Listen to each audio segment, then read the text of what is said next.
The encounter with the divine. The UES Indomitable drifted silently through the void, its hull gleaming under the light of an unfamiliar star system. Captain Maya Chen stood on the bridge, her dark eyes fixed on the main view screen displaying the gas giant they were orbiting. This was the furthest humanity had ever ventured from Earth, the Arcturus expedition, seeking new resources, knowledge, and perhaps other intelligent life. "Captain, we're detecting an anomaly at the edge of the system," Lieutenant Raj Patel announced from his sensor station. "Energy signature unlike anything in our database." Chen nodded. "Show me." The view screen shifted to display a point of light that seemed to shimmer with an internal glow. As they watched, the light expanded, coalescing into what was unmistakably a vessel, but one of impossible proportions. It dwarfed the Indomitable by at least 20 times, shaped like a massive crystalline spear that seemed to capture and amplify the starlight around it. "Full scan," Chen ordered, her voice steady despite the tension gathering in her shoulders. "And bring us to alert status." The bridge erupted into controlled activity. Within moments, the Indomitable's defense systems were online, though Chen harbored no illusions about their chances against something of that size. Their best option was diplomacy or retreat. "Captain," Communications Officer Eliza Novak called out, "we're receiving a transmission." "Put it through." The view screen flickered, and a figure appeared, humanoid in general shape, but with skin that seemed to flow like liquid mercury and eyes that glowed with an inner light. A crown of what appeared to be living fire encircled its head, and its robes shimmered with constellations that moved and changed as it breathed. "I am Solarian," the being announced in perfect English, which immediately put Chen on edge. "Supreme divinity of the celestial dominion. You have entered sacred space, mortals. Kneel before your God and receive my blessing." Chen's expression remained neutral. "This is Captain Maya Chen of the United Earth ship Indomitable. We come in peace and with respect, but humanity kneels to no one. We seek friendship between equals." The being's expression hardened, the fire crown flaring. "Equals? Your primitive vessel crawls through space like an insect. The technology you wield is as children's toys to us. We have guided 1,000 civilizations to enlightenment through submission. Those who accept our divinity prosper, those who deny it perish." As the conversation continued, Chen noticed her science officer, Dr. Nathan Wells, frantically working at his station, occasionally shooting concerned glances at the view screen. "What are you seeing, Doctor?" she asked quietly during a pause in the exchange. "Their ship, Captain," Wells whispered. "It's generating an energy field unlike anything we've encountered, but there's something familiar about the underlying patterns. And that being, its appearance seems designed specifically to trigger human religious archetypes." Chen nodded slightly, then returned her attention to Solarian. "We respect your advanced technology, but we come from a long tradition of scientific inquiry.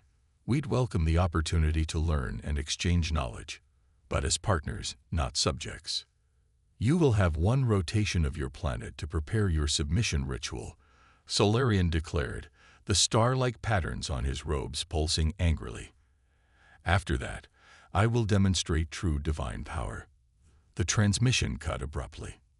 "Well," Chen said, rising from her command chair, "let's make the most of our time. What do we know?" The senior officers gathered in the command conference room. Dr. Wells stood before a holographic display of the alien vessel. "They're broadcasting constantly," he explained. "Not just communication signals, but what appears to be a form of electromagnetic radiation that affects cognitive processes. It's subtle, designed to induce awe, fear, and a sense of spiritual reverence." "Mind control?" Chen asked sharply. "Not exactly. More like emotional manipulation. And their ship, it's extraordinarily advanced, but I'm detecting design elements that appear borrowed from multiple technological traditions. It's as if they've assimilated technologies from other species rather than developing them independently." Lieutenant Commander Jackson, the tactical officer, spoke up. Their weapon systems are impressive, but there's a peculiar inefficiency in their deployment pattern. They appear designed for maximum visual impact rather than tactical effectiveness, like they're putting on a show. A show of divinity, Chen murmured. Dr. Wells, your theory? I believe we're dealing with a species that has used superior technology to pose as gods to less advanced civilizations. They probably started this practice millennia ago and have become trapped in their own mythology. Their technological development appears to have stagnated. They're refining the same basic designs rather than truly innovating. Because gods don't need to improve, Chen concluded. They're perfect already. Exactly. Chen turned to Jackson. Weaknesses. Their shield configuration suggests vulnerability during weapons discharge, a 2-second window where energy is diverted. If their attack follows the pattern we've modeled, we might have an opportunity. And if we survive, Communications Officer Novak added, I've been analyzing their transmission patterns. They're broadcasting to at least a dozen other systems. I believe they maintain a network of subjugated worlds. Chen's expression hardened. Then we're not just defending ourselves. We're potentially standing for all those worlds as well. As the deadline approached, the Indomitable maintained its position. The crew prepared their countermeasures with grim determination. Chen ordered all non-essential personnel to the escape pods, though few left their posts. Humanity had always faced the unknown with courage. It was part of their nature. The alien vessel approached, its crystalline hull now pulsing with energy that made the sensors fluctuate wildly. Incoming transmission, Novak announced. Solarian appeared again, his mercury-like features set in an expression of divine displeasure. Your time has ended, mortals. Witness divine judgment. Without waiting for Chen's response, the transmission ended. Moments later, the alien vessel unleashed a barrage of energy beams that lit up space like artificial lightning. The Indomitable rocked violently as the first impact struck its shields. Shields at 72%, Jackson reported. But they're not hitting us with full power. They're targeting communications and sensors, attempting to blind us rather than destroy us. Chen nodded. They want submission, not destruction. Maintain evasive pattern delta. Prepare main cannons for the moment their shields fluctuate. The alien ship continued its dazzling attack, beams of energy sweeping across space in complex patterns that seemed designed more for visual effect than tactical advantage. The Indomitable took hits, but remained functional. They're following predictable attack patterns, Jackson called out. Almost. Ritualized. Like a religious ceremony, Dr. Wells added. The demonstration of divine power. Chen watched the tactical display intently. When their main weapon charges for the third sequence, that's our moment. Target their primary shield generator. As the massive alien vessel prepared for another attack, Chen could almost feel the contempt emanating from it, the absolute certainty of a being that had posed as a god for so long it had forgotten what it meant to face a worthy adversary. The alien ship's hull began to glow as it prepared to deliver what they truly believed would be divine judgment upon the humans who had dared to question their authority. Little did they know that humanity's greatest strength had always been questioning the divine. Humanity's defiance, the bridge of the UES Indomitable, shuddered as another blast from the divine vessel struck their shields. Warning lights flashed across multiple stations, but the damage was still within manageable parameters. Shield fluctuation in their attack pattern detected, Jackson announced, his fingers dancing across his tactical console. Firing window in 5, 4. Fire when ready, Chen ordered calmly. 3, 2, 1. Firing. The Indomitable's main cannons unleashed a concentrated beam of energy that sliced through space, striking the precise point where the alien vessel's shields momentarily weakened during its attack sequence. The beam penetrated, connecting with the shield generator. A flash of brilliant light erupted from the impact point. Direct hit, Jackson exclaimed. Their shield grid is destabilizing across the starboard quadrant. On the view screen, A section of the massive alien ship's defenses visibly flickered and dimmed. Chen allowed herself a small smile. "Incoming transmission," Novik reported, surprise evident in her voice. Solarian appeared on screen, his mercury features contorted with what could only be described as shock. The fire crown around his head flickered erratically. This is impossible," the being stammered. "No mortal vessel has ever penetrated our divine protection." "As I said," Chen replied evenly, "we come from a tradition of scientific inquiry. Your divine protection follows predictable energy patterns with clear vulnerabilities during recharge cycles. Quite sophisticated technology, but far from supernatural." "You understand nothing." Solarian raged, the constellation patterns on his robes pulsing chaotically. "We have guided the cosmos since your ancestors huddled in caves. We have been worshipped across 1,000 worlds." "No doubt," Chen acknowledged, "but worshipped through fear and deception, not true divinity." "Dr. Wells, would you care to explain what we've discovered?" Wells stepped forward. "Your technology is impressive, but shows signs of stagnation. The fundamental designs haven't evolved in what we estimate to be at least 3,000 years. You've refinement without innovation, typical of a civilization that believes it has reached perfection and no longer needs to grow." The rage on Solarian's face transformed into something closer to fear. "Silence. You will not blaspheme against the celestial dominion." Chen continued relentlessly. "Your transmission patterns show you maintain contact with at least 12 subjugated worlds. You select developing civilizations that have achieved spaceflight but haven't advanced enough to challenge your technology. This isn't divinity. It's calculated technological bullying." As Chen spoke, Novik worked frantically at her console, isolating and analyzing the alien ship's communication frequencies. She sent a silent message to Chen's command panel. "Broadcasting capabilities confirmed. We can transmit to their entire network." Chen nodded almost imperceptibly, then returned her attention to Solarian.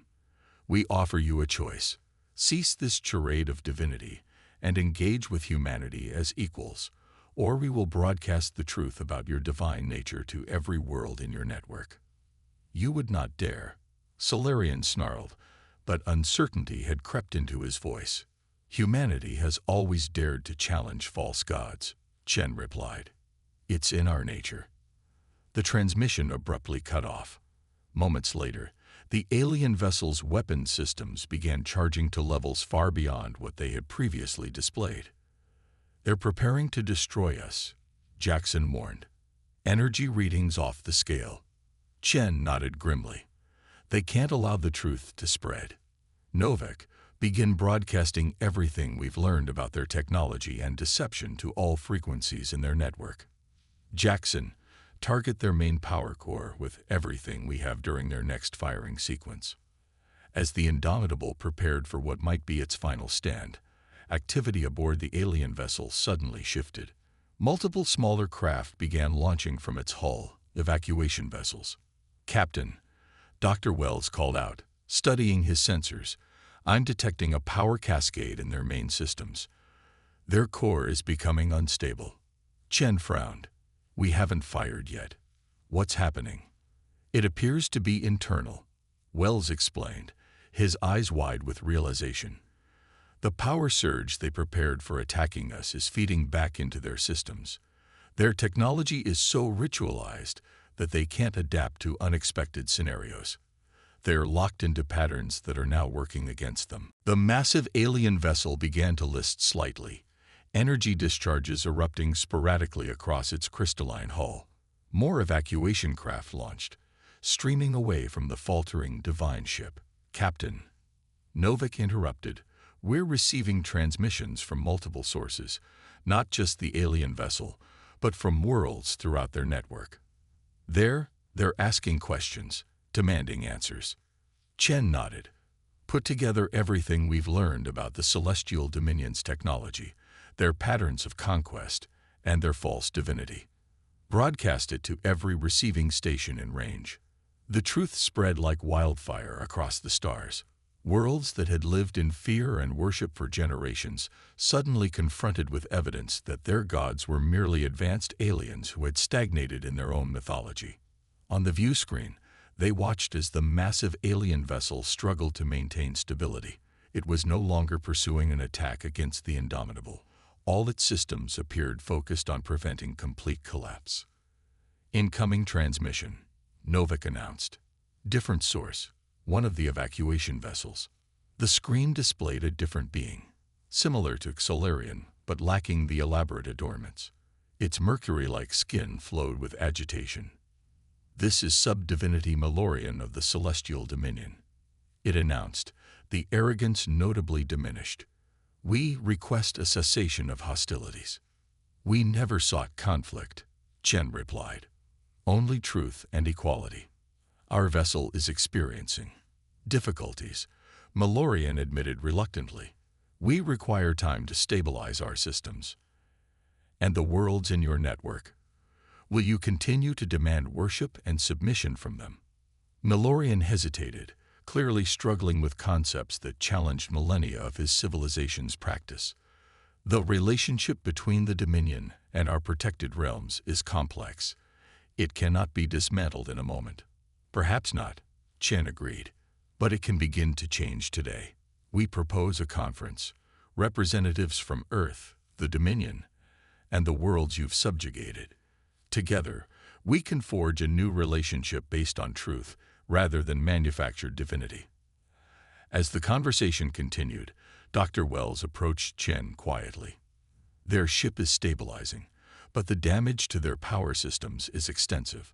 More importantly, the damage to their mythology may be irreparable. Chen nodded. Sometimes the most powerful weapon against false gods is simply the truth.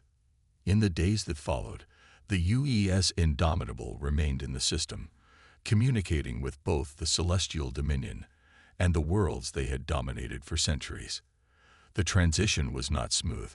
Some within the Dominion refused to relinquish their divine status, while others embraced the opportunity to evolve beyond the stagnation of their society.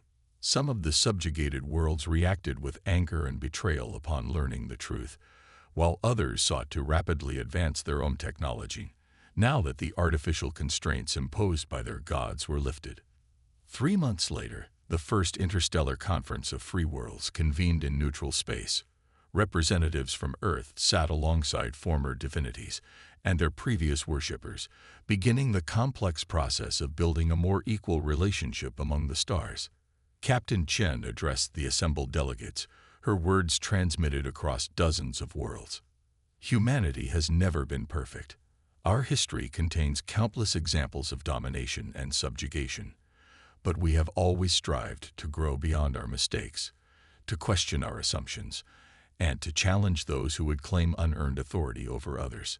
Today marks the beginning of a new chapter for all our peoples, not one where advanced technology is hoarded and used to instill fear, but where knowledge and innovation are shared for mutual benefit. Not a cosmos ruled by false gods, but one explored by equals, each contributing their unique perspectives and strengths. As she spoke, screens throughout the conference displayed the former divine vessel of the Celestial Dominion, now being transformed into a center for technological exchange and education, its weapon systems dismantled, its communication array repurposed to share knowledge rather than enforce submission. The fire crown that had once adorned Solarian's head now stood as a sculpture at the entrance to the conference hall, a reminder of the illusions that had once held countless beings in thrall, and of the human ship that had dared to challenge gods and revealed the truth behind their divine facade.